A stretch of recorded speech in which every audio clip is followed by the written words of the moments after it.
Welcome to Sarasu சமையல். இன்னைக்கு ஒரு சண்டே லஞ்ச் vlog தாங்க. இன்னைக்கு எங்க வீட்ல வந்து வெஜ் நான்வெஜ் ரெண்டுமே செய்யறேங்க. எங்க வீட்ல அவர் வந்து எப்பயுமே பியூர் வெஜிடேரியனுங்க. அதனால அவருக்கு வந்து ஒரு மஷ்ரூம் குழம்பு வைக்கிறேன். அதுக்கப்புறமா தொட்டுக்கிறதுக்கு வந்து ஒரு கேரட் ரைத்தாங்க, தக்காளி ரசம், அவ்வளவுதாங்க அவருக்கு. அப்புறம் எங்களுக்கு வந்து தேங்காய் பால் சாதம் தான் எங்க பாப்பா வேணும் அப்படின்னு சொன்னா, சரி தேங்காய் பால் சாதம் செஞ்சு அவருக்கும் கொஞ்சம் வச்சுக்கலாமே, கேரட் ரைத்தாவுக்கும் நல்லா இருக்கும், குருமாவுக்கும் நல்லா இருக்கும் அப்படின்னு சொல்லிட்டு தேங்காய் பால் சாதம், அதாவது கீ ரைஸ்னு சொல்லுவோம் இல்லைங்களா, அந்த கீ ரைஸ் பண்ணிட்டு கூடவே வந்து ஒரு மட்டன் கிரேவிங்க. இப்போ இதெல்லாம் தான் நான் இன்னைக்கு சண்டே லஞ்சா பண்ண போறேங்க. வாங்க இப்போ எப்படி செய்யறது பார்க்கலாம், நம்ம வீடியோக்குள்ள போகலாம். இந்த லிஸ்ட்டில் கொடுத்துருக்க பொடி வகைகள் எல்லாமே நாங்கள் லாக்டவுன் முடிஞ்சு மறுபடியும் தயாரிப்பில் ஈடுபட்டோங்க. அதனால் நீங்கள் தேவைப்படுறவங்க நீங்கள் எப்பயும் போல் எங்களை காண்டாக்ட் பண்ணலாங்க. இங்கே கொடுத்துருக்க வாட்ஸ்அப் நம்பரில் எங்களை காண்டாக்ட் பண்ணுங்கள், நாங்கள் உடனுக்குடன் அனுப்பி வைப்போங்க. இன்றைக்கி ரொம்ப சிம்பிளாக ஒரு மட்டன் கிரேவி தான் பண்ண போகிறேங்க. அதுக்கு நான் 1/2 கிலோ மட்டன் எடுத்திருக்கேன். சின்ன வெங்காயம் தக்காளி எடுத்திருக்கேன். நீங்கள் பெரிய வெங்காயம் வேணாலும் எடுத்துக்கலாம். நான் சின்ன வெங்காயம் ஒரு 150 கிராம் அளவுக்கு நல்லா நறுக்கி எடுத்துக்கிட்டேங்க. 2 தக்காளி எடுத்திருக்கேன். இதுக்கு அரைக்கிறதுக்கு வந்து தேங்காய், பட்டை, சோம்பு, இஞ்சி பூண்டு பேஸ்ட் போட போகிறோம். மல்லித்தூள், மிளகாத்தூள், இவ்வளோதாங்க. ரொம்ப சிம்பிளான இன்க்ரீடியன்ஸ் வச்சு தான் நம்ம இந்த மட்டன் கிரேவி பண்ண போகிறோம். அடுத்ததாக ஒரு காளான் குழம்புங்க. எங்கள் வீட்டில் அவர் நான்வெஜ் சாப்பிட மாட்டார், அதனால் அவருக்கு ஒரு காளான் குழம்பு, தேங்காய் பால் சாதம், இதெல்லாம் தான் நம்ம இன்னைக்கு பண்ண போகிறோங்க. இப்போது மஷ்ரூம் குழம்பு தாளிச்சிடலாங்க. மஷ்ரூம் ரெடியாக எடுத்து வச்சுருக்கேன். இதில் நான் வந்து ஒரு கைப்பிடி அளவுக்கு சின்ன வெங்காயம் வதக்கிட்டு அதில் ஒரு 3 டேபிள் ஸ்பூன் அளவுக்கு தேங்காய் சேர்த்து அரைச்சிட்டு வந்திருக்கேங்க. இப்போ தாளிச்சிடலாம். இப்போ காளான் குழம்பு தாளிக்கிறதுக்கு 1 டேபிள் ஸ்பூன் அளவுக்கு எண்ணெய் விட்டுருக்கேங்க. சோம்பு தாளிச்சிக்கலாம், கொஞ்சம் கருவேப்பிலை சேர்த்துக்கலாம், சின்ன வெங்காயம் தக்காளி சேர்த்துக்கலாங்க. நான் சின்ன வெங்காயம் ஒரு 10 நறுக்கி சேர்த்துருக்கேன். சாதத்துக்கு போடுறதுனால சின்ன வெங்காயம் சேர்த்துக்கலாம். நீங்கள் டிஃபனுக்கு வைக்கிற மாதிரி இருந்தால் பெரிய வெங்காயம் கூட சேர்த்துக்கலாம். இஞ்சி பூண்டு பேஸ்ட் 1/2 டீஸ்பூன் சேர்த்துக்கிறேன்.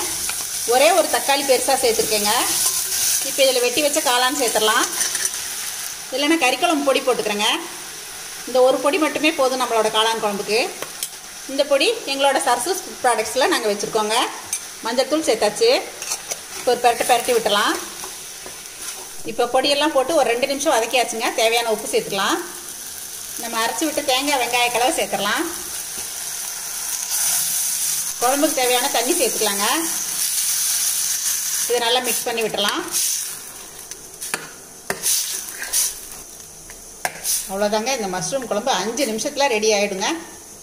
இப்போ கொஞ்சமாக கரம் மசாலா சேர்த்துக்கலாங்க. இப்போ குக்கர் மூடி போட்டுடலாங்க.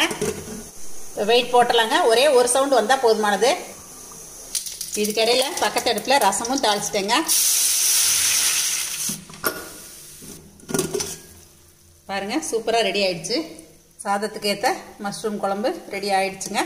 இது வந்து மீதி இருந்துச்சுன்னா நைட் இட்லி, தோசை, சப்பாத்தி எல்லாத்துக்குமே சூப்பராக இருக்குங்க. இப்போ கொஞ்சமாக மல்லி இலை தூவிக்கலாங்க. அவ்வளோதாங்க, நம்மளோட மஷ்ரூம் குழம்பு ரெடி. பக்கத்து இடத்துல இப்போ எங்கள் வீட்டுக்காரருக்கு ஒரு ரசமும் கலக்கி போட்டேங்க, தக்காளி ரசம். இப்போ நம்ம தேங்காய் பால் சாதம், இதை நெய் சாதம்னு சொல்லலாம், இது தாளிச்சிடலாங்க. நான் சீரக சம்பா அரிசி 200 கிராம் அளவுக்கு எடுத்து நான் தண்ணியில் ஊற வச்சுருக்கேங்க. ஒரு 1/4 மணி நேரம் போல் இதை ஊற வச்சு களைஞ்சி எடுத்து வச்சுட்டேங்க. தண்ணியை ஒட்ட வடித்து வச்சுட்டேன். இதுக்கு வந்து நான் தேங்காய் பால் வந்து சின்ன மூடிக்கு 1 மூடி அளவுக்கு தேங்காய் எடுத்து துருவிட்டு அதை வந்து பால் எடுத்து வச்சுருக்கேங்க. அதுலேயே தண்ணி மிக்ஸ் பண்ணிக்கிட்டேன். நான் இஞ்சி பூண்டு பேஸ்ட் 2 டீஸ்பூன் எடுத்திருக்கேன். பட்டை, கிராம்பு, ஏலக்காய், பிரிஞ்சி இலை தாளிக்க, வெங்காயம், பச்சை மிளகாய், கொத்தமல்லி, புதினா, இவ்வளோதாங்க தேவைக்கு. இப்போ தாளிச்சிடலாம். இப்போ நம்மளோட கீ ரைஸ் தாளிக்கிறதுக்கு நான் கொஞ்சம் தேங்காய் எண்ணெய் விட்டுருக்கேங்க. பாருங்கள், இந்த அளவுக்கு நான் தேங்காய் எண்ணெய் எடுத்திருக்கேன். அப்புறமா நான் நெய் சேர்த்துப்பேன். இப்போ இதில் பட்டை, கிராம்பு, ஏலக்காய், ஒரு பிரிஞ்சி இலை இதெல்லாம் சேர்த்துறேங்க.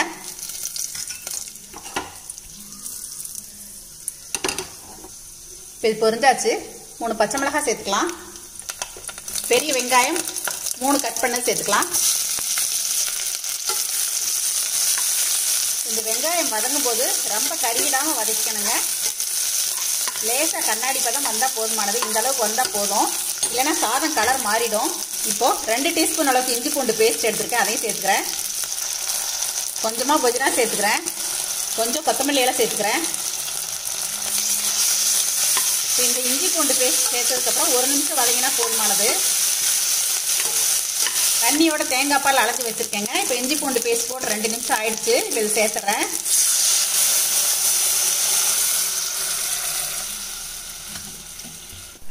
இப்போ 1 பங்குக்கு 2 பங்கு தேங்காய் பால் தண்ணி சேர்த்தாச்சுங்க. தேவையான உப்பு சேர்த்துக்கலாம். இப்போ நம்ம ஊற வச்சிருக்க ரைஸ் சேர்த்துடலாம். இப்போ இது கொஞ்சம் வேகட்டுங்க, நல்லா கொதி பிடிச்சி, அதுக்கப்புறம் பார்க்கலாம். லேசாக மூடி போட்டலாம். இப்போ பாருங்கள், ஒரு 10 நிமிஷத்தில் இந்த மாதிரி அரிசி வந்து கொழ கொழப்பாக இந்த அளவுக்கு வெந்திருக்கு. இப்போ அடுப்பை நல்லா குறைச்சிடலாம். இப்போ 1 டேபிள் ஸ்பூன் அளவுக்கு நெய் விட்டுக்கலாங்க. நெய் விட்டு நல்லா பிரட்டி விட்டுலாம். பாருங்கள், இந்த மாதிரி ஒரு பக்குவம் வந்துடணும். கொஞ்சம் கொழப்பு இருக்கணும். நம்ம வெயிட் போடும்போது நம்ம குக்கரை மூடி வெயிட் போட்டுடலாங்க. இப்போ வெயிட் போட்டு அடுப்பை நல்லா சிம் பண்ணி ஒரு 1/4 மணி நேரம் டைம் வச்சு இறக்கிடலாங்க. இப்போ வெயிட் போட்டு 1/4 மணி நேரம் ஆயிடுச்சுங்க. அதுக்கப்புறமா நான் ஒரு 10 நிமிஷம் ஆற விட்டுட்டேன். இப்போ ஓப்பன் பண்ணி பார்த்துடலாம். ஓப்பன் பண்ணும்போதே வாசம் தூக்குதுங்க, செமையாக இருக்குது. பாருங்கள், நல்லா உதிர் உதிராக வந்திருக்கு.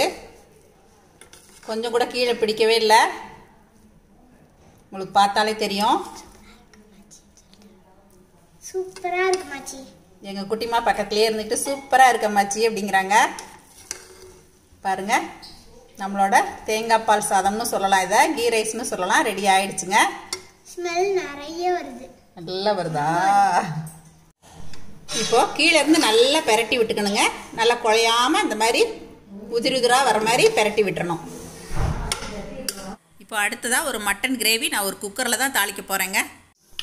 இப்போ மட்டன் குழம்பு கூட்டி வைக்கிறதுக்கு நான் 2 டேபிள் ஸ்பூன் கடலை எண்ணெய் விட்டுருக்கேங்க.